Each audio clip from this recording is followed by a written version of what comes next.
En esta noche tenemos la noche de oración y vamos a compartir la palabra de Dios a través de este medio, ya que aún no podemos reunirnos todavía en el templo. Y tenemos una serie que lleva por título Los dioses falsos.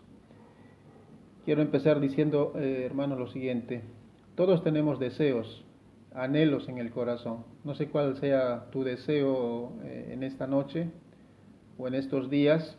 Quizá estás deseando ya salir de casa y eh, estar en tus labores cotidianas. Y quizá tus hijos también tienen el deseo ferviente de salir de casa. Pero Dios nos ha diseñado con la capacidad de anhelar cosas, desear cosas. Y lo importante en este asunto es examinar el origen de nuestros deseos.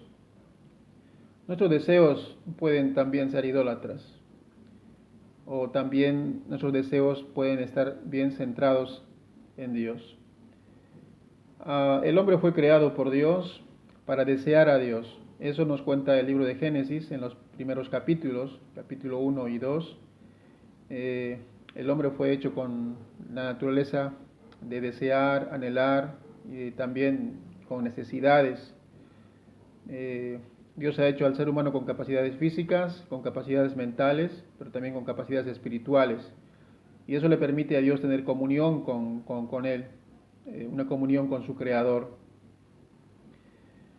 Los seres humanos pensamos, deseamos, sentimos, pero también anhelamos adorar a alguien. O bien podemos adorar al Dios verdadero, o bien el hombre puede adorar a otros dioses, adorarse a sí mismo o adorar alguna imagen, algún dios. El propósito de la creación del hombre Dios hizo al ser humano por varias razones, según lo que nos cuenta el libro de Génesis. Una de ellas es gobernar sobre la creación. El hombre es un administrador sobre la creación y debe gobernar, debía cuidar de ella. Pero hoy vemos que el hombre más bien está sacando provecho de la creación, llevado quizá por la codicia, por el deseo de acumular riquezas o de hacer riquezas. El hombre daña la creación y no está siendo un buen administrador, no está gobernando bien la creación. Pero también Dios ha hecho al hombre con esta capacidad de fecundar, de reproducirse. Y por tanto los hombres, por eso tenemos hijos, cada familia, cada matrimonio, con la excepción de algunos que quizás no tienen esa posibilidad y Dios los ha hecho así. Pero la mayoría de nosotros puede reproducirse. También Dios le ha hecho con el propósito de trabajar la tierra, debía labrar la tierra, debía cultivar la tierra para su alimentación. Y Dios ha hecho al hombre con esa capacidad. Y quizás muchos ahora en este tiempo estamos privados de trabajar. Yo sé que el hecho de trabajar trae dignidad al ser humano, está diseñado para trabajar y a veces la inactividad no es tan agradable para el hombre. El hombre no se siente bien no haciendo nada. También Dios le ha hecho al hombre para preservar la vida. El hombre debe cuidar la vida, por eso cuidamos la salud. Por ejemplo, en esta cuarentena todos estamos pendientes de nuestra salud, cuidándonos y siendo responsables, los que estamos en casa y también los que salen con protección. Y de hecho el gobierno ha dicho que bueno, todos usemos el barbijo para salir. Por tanto, el hombre es muy importante para el ser humano preservar la vida, cuidar del otro. Pero también en su deseo egoísta, el hombre quizás no está preservando la vida de los demás, porque la vida de otros también es quitada por el mismo hombre. Entonces el hombre tampoco está cumpliendo con este propósito de preservar la vida de sí mismo y de otros y infringe en la norma divina en este sentido. También Dios ha hecho al hombre con la capacidad de apreciar la belleza. Y quizás nosotros viviendo en la urbanidad, en las ciudades, no podemos apreciar la belleza de la creación de Dios, pero si uno sale más allá de lo que es aquí el conurbano, puede apreciar la belleza de la creación. Diferentes especies de animales, de flores, de plantas, y hay mucha belleza en la creación que Dios ha hecho, y tenemos esa capacidad de apreciar la belleza. También Dios ha hecho al hombre con esa necesidad de descansar del trabajo. dice que Dios descansó y también espera que el hombre descanse un día de su trabajo. 6 días debe trabajar y un día debe descansar. Y eso fue hecho por causa del hombre, pero en su deseo del hombre de acumular, en su deseo codicioso, pues el hombre hasta ese día de descanso quizás a veces trabaja. Y lo más hermoso es que el hombre fue diseñado para tener comunión con Dios, para comunicarse con otros. Y la comunión con Dios principalmente es a través de la oración y la palabra. Nosotros escuchamos a Dios cada día a través de la palabra de Dios, pero también intentamos tener comunión con Dios a través de la oración. Por eso hablamos con Dios, hablamos de nosotros mismos, hablamos de nuestras necesidades, le pedimos al Dios el pan de cada día e intentamos depender de Dios, de su cuidado, de su protección, de su provisión, pero debemos tener comunión con Dios, una relación estrecha con Él, pero también necesitamos comunicarnos los unos con los otros. Dios nos ha hecho de esa manera, con la necesidad de comunicarnos entre unos y otros. Entonces el fin principal del hombre, lo más importante para el hombre, según su diseño, es glorificar a Dios y disfrutar de Dios cumpliendo su voluntad, es decir, obedeciendo. Pero la triste noticia es que eso fue estropeado, eso nos cuenta el libro de Génesis en el capítulo 3, el pecado echó a perder la naturaleza del hombre, Adán y Eva fueron engañados y su naturaleza perfecta, inocente, fue dañada, fue echada a perder. Entonces el hombre desde aquel día, sus deseos ya no son sanos, ya no son buenos, tiene deseos malos, ¿sí? Y de hecho el capítulo 4 del Génesis nos cuenta que Caín, el hermano de Abel, deseó en su corazón matar a su hermano y lo efectuó, lo mató. Eso es un deseo malo debido a la caída, porque el hombre ya no busca glorificar a Dios desde la caída, sino ya busca glorificarse a sí mismo, y cualquier cosa que no le permita disfrutarse a sí mismo, pues se lo saca del camino.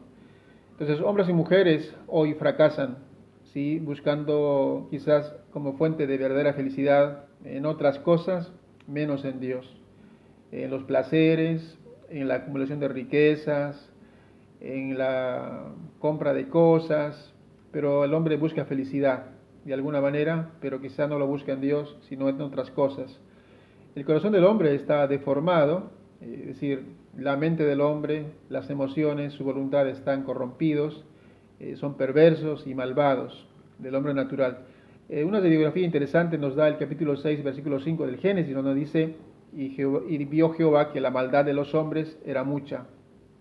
Dios vio que la maldad de los hombres sobre la tierra era mucha, es decir, la maldad visible, lo que está afuera, lo que se puede ver a los ojos.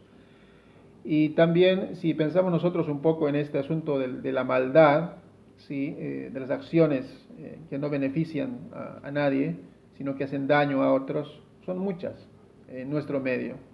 En esta cuarentena muchos han violado la norma del Estado, no han respetado la cuarentena. Entonces, naturalmente el hombre tiene la tendencia a infringir las normas, ya sea la norma divina o ya sea las normas humanas. El hombre quiere vivir sin ley.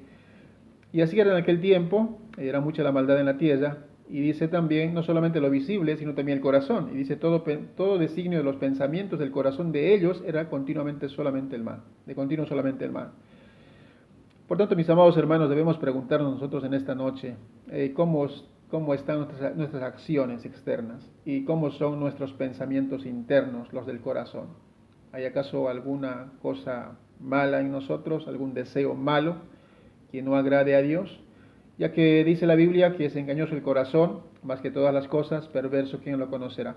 Entonces podemos vivir engañados, nosotros también, y porque nuestro corazón es perverso, ¿sí? Y no podemos confiar en nuestro corazón.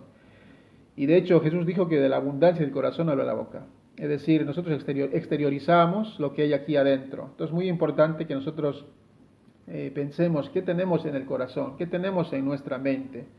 La Biblia nos dice que debemos llenar la mente y el corazón con la palabra, guardar los dichos de Dios. El salmista dijo, en mi corazón he guardado tus dichos para no pecar contra ti. Pero también dice Colosenses que la palabra de Cristo habita en abundancia en vuestros corazones. ya que del corazón, dijo Jesús en Mateo 15, 19, salen los malos pensamientos, los homicidios, los adulterios, las fornicaciones, los hurtos, los falsos testimonios, las blasfemias.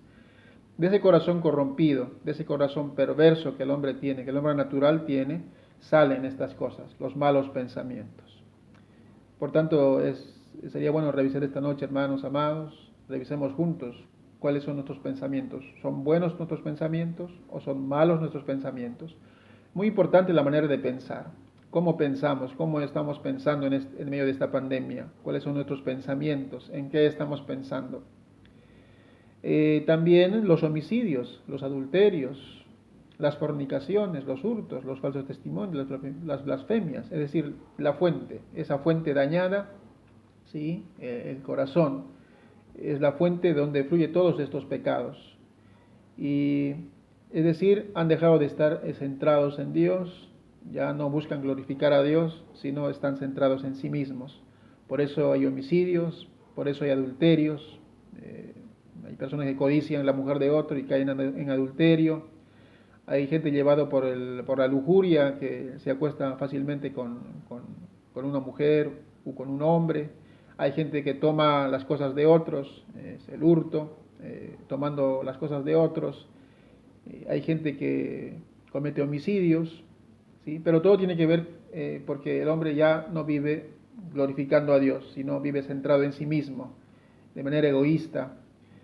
Y por eso advierte la Biblia en Proverbios 3:5 diciendo, fíjate de Jehová de todo tu corazón y no te apoyes en tu propia prudencia.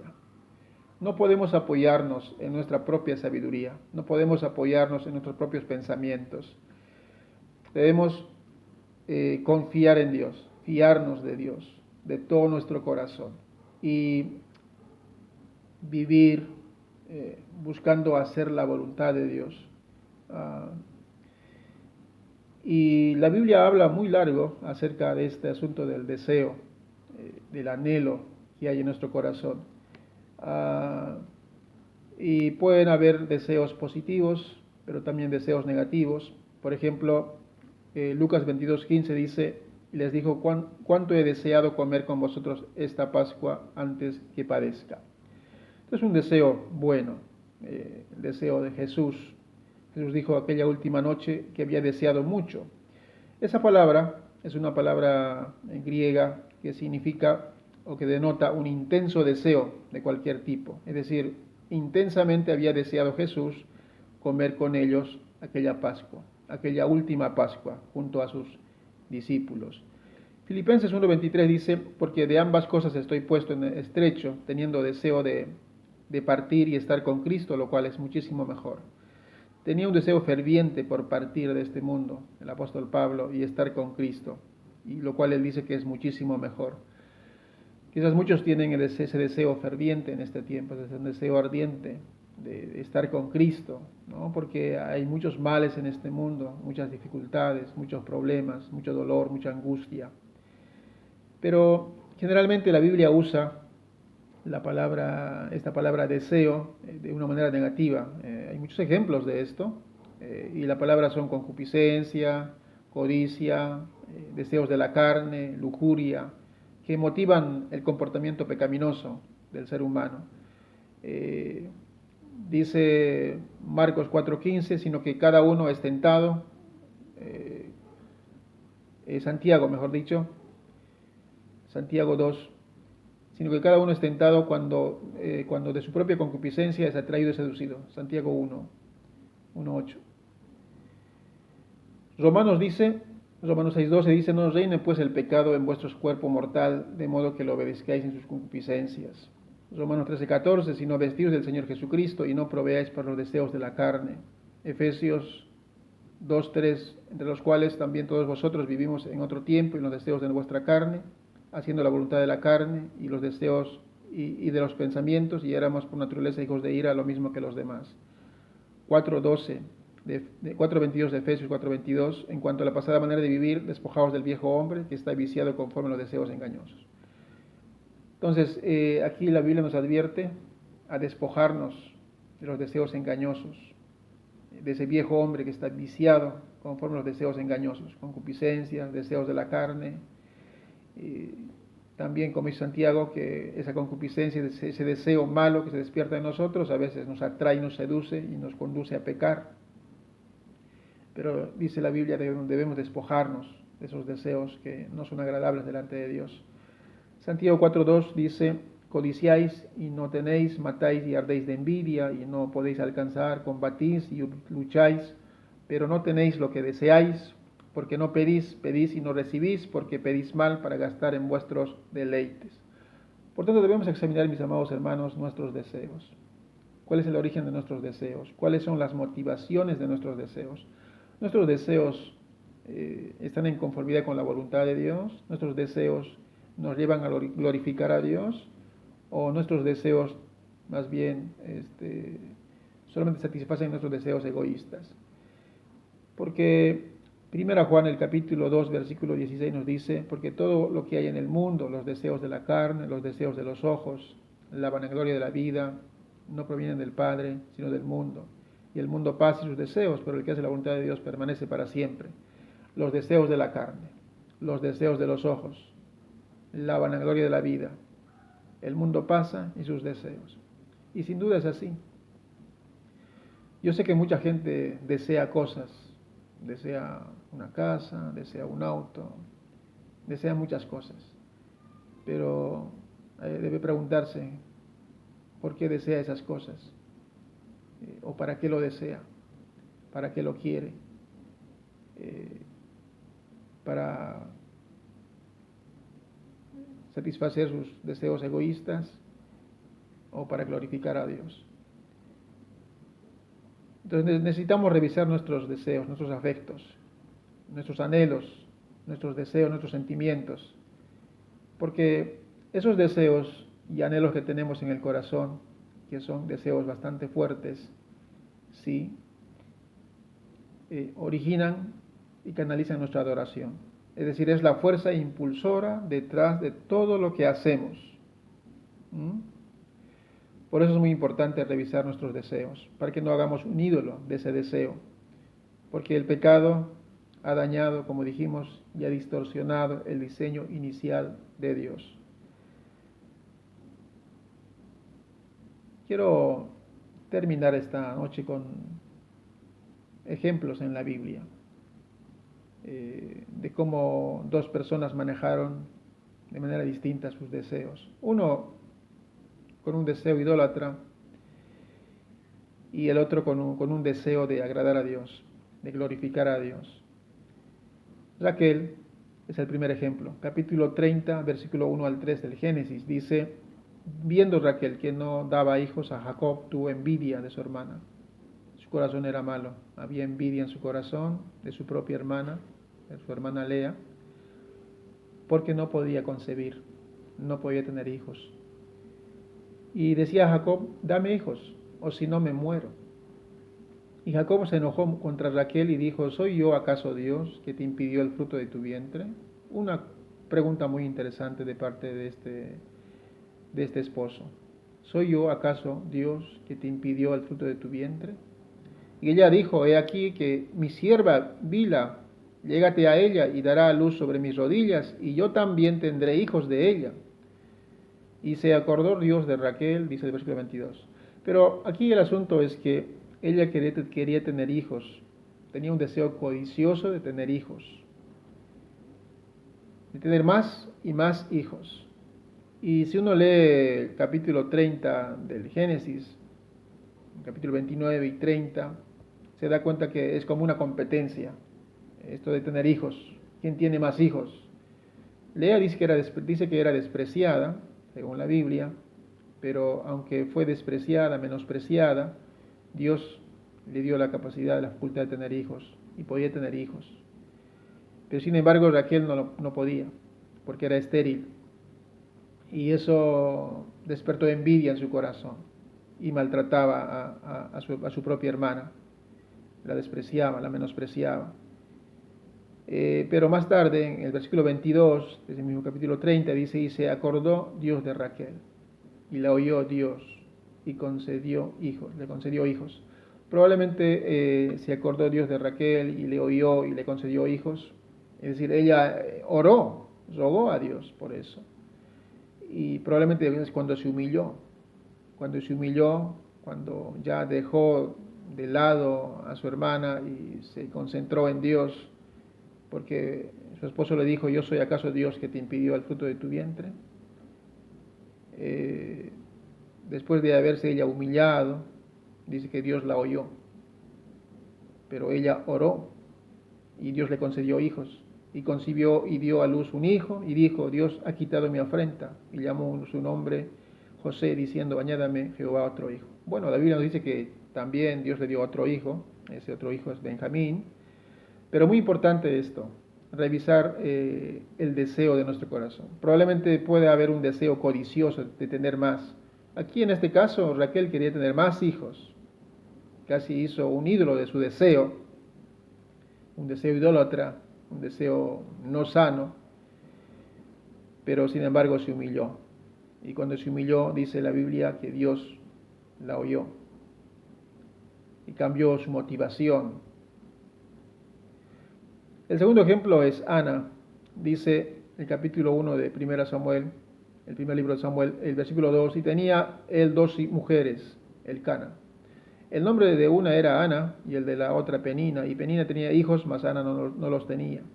Pero a Ana daba una parte escogida porque amaba a Ana, un hombre ejemplar, un hombre que ama a su esposa, aunque Jehová no le había concedido tener hijos.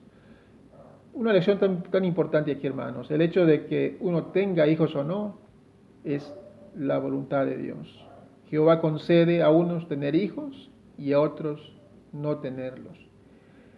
Y dice, y su rival le irritaba, es decir, Penina, le irritaba, enojándola, entristeciéndola, porque Jehová no le había concedido tener hijos. Y así hacía cada año, cuando subía a la casa de Jehová, le irritaba así, por lo cual Ana lloraba y no comía. Y Elcana, su marido, le dijo, Ana, ¿por qué lloras? ¿Por qué no comes? ¿Por qué está afligido tu corazón? ¿No te soy yo mejor que 10 hijos? Ella con amargura de alma oró a Jehová. Interesante. Con amargura de alma oró a Jehová. Y lloró abundantemente. E hizo voto diciendo, Jehová de los ejércitos, si te dignares mirar a mi aflicción, a la aflicción de tu sierva, y te acordares de mí, y no te olvidares de tu sierva, sino que dieres a tu sierva un hijo varón, yo lo dedicaré a Jehová todos los días de su vida, y no pasará navaja sobre su cabeza. Y Ana le respondió diciendo, sobre su cabeza.